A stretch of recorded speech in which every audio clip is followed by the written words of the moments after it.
Okay, everyone, we are in part 3 of the March real estate update for the Edmonton real estate market. And in this video, I'm going to be focusing on condos. The first video was an overview of the entire market. The last video was for single family homes, and now this one's on condos. So make sure to hit the like button and subscribe if you like videos like this. I'm trying to get to 500 subscribers and I could use your help. And if you need any help buying or selling a home, make sure to reach out to me at 780-819-5508. Email me at trevor@trevortardif.com or go to booktrevornow.com and select a time on my calendar and I will call you. So let's get into the market report here for condos. So it's definitely a much different picture for condos than it is for single family homes in the market as a whole. If you remember from the single family homes, we were strongly in a seller's market sort of over here. Whereas for the whole market, we were mostly through a balanced market, but not quite into a seller's market. Now, when we look just at condos, this is where you can clearly see this is what's putting the drag on the rest of the market. Single family homes are super hot right now, but condos have not been performing nearly as well. That is starting to change in townhouses and even apartment condos. We are seeing significant improvements, especially in townhouses. But let's take a look at what we've got here for the condo market as a whole. So we've got a listing absorption rate of 23.25%. At the end of February, we had 1,841 active condo listings, and we had 428 sales during the month of February. And that's how you get that absorption rate. So as a whole, we're still in a buyer's market for condos. If you're looking at townhouses, that's not the case, but there's a lot of apartment condos on the market still. If you look at our listing absorption rate, you see that it's a massive improvement from January. This is some of the good news if you're looking at selling a condo. We went from an absorption rate of under 15% to over 23%. And you can see that we did not hit those numbers at any time last year. Plus the balance is just really starting to shift. I'd like to see what continues to happen in the market in the spring. I do think the condo market will get stronger. Still has a long way to go before it gets to like the single family home market.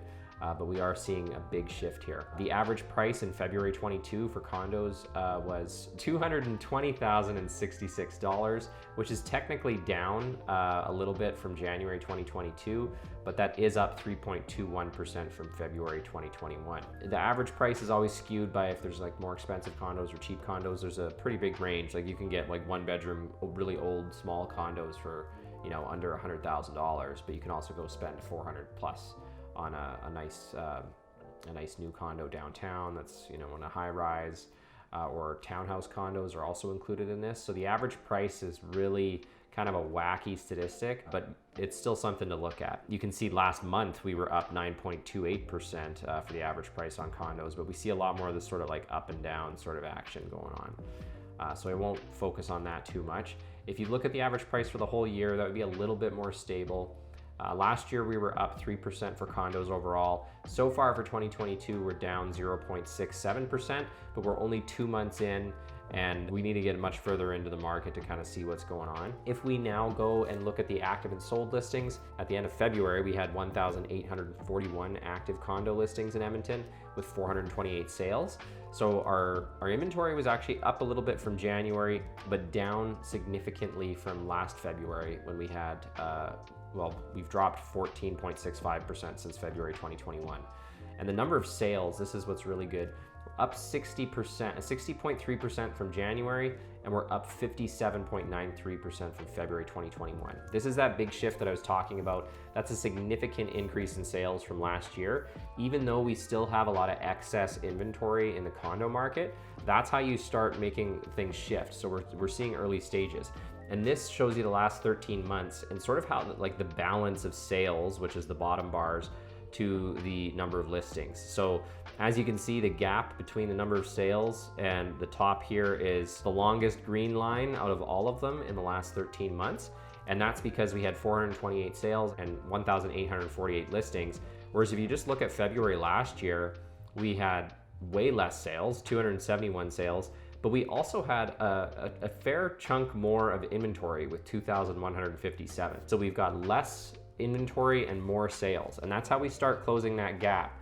When there's a really big gap like that, that's when it's a strong buyer's market. And as we start to close that gap between the number of active listings and the number of sales, that's when you eventually pass into a balanced market, and if it keeps going, into a seller's market. We're still really far away from being in a seller's market for the condo market as a whole, but we are seeing a significant shift with the inventory levels coming down a bit and the sales volume going up. So if that continues, we could easily fall into a balanced market. And like I mentioned earlier, if you've watched some of my other videos about townhouses are basically in a seller's market right now. So even though they're condos, they have basically shifted into a seller's market. So it's really the apartment condos that have been the dragging piece of the condo market. But like I said, it is starting to shift here. So the average days on market for February 2022 for condos was 60 days. So that was down from last month when we had a 76 days down to 60. So that's a big drop of 21.05%. And it's also down a little bit from last year, 4.76%. So that's just the average days on market until it sells. Still way higher than what we're seeing for single family homes. But we are seeing improvements. And this is just showing you the market distribution for condos.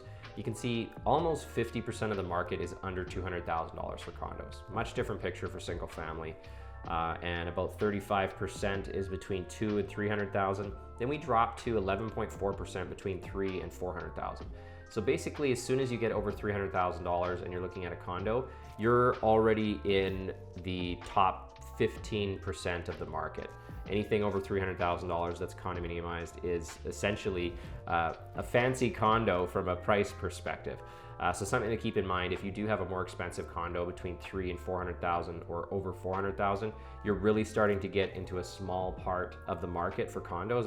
It's sort of niche. So that's something to keep in mind. It's a much different market distribution than what we see for single family homes and the rest of the market. I'm really excited to see kind of what happens in March with the condominium market. I think if things continue, we're going to have more sales, especially as single family homes get more expensive. Maybe forcing more people to go in the townhouse market, and it sort of trickles down. So like that's where all the action is, but it's going to start trickling down, or it has started trickling down into the condominium market. I hope you get value out of this type of video. I've been doing a lot of market update videos, so if you do like this, make sure to like and subscribe. Trying to get to that 500 subscriber mark. And of course, if you'd like help buying or selling a home, or if you'd like to get some advice on what's the best move for you to make, should you buy now, should you sell now, based on what the market's doing, I can give you specific advice based on the price range you're looking at, the areas that you're interested in, and even the type of homes that you're interested in viewing. And it's all unique to your situation, and the best way that I can help you with that is if we hop on a call. So you can just call me directly or text me at 780-819-5508.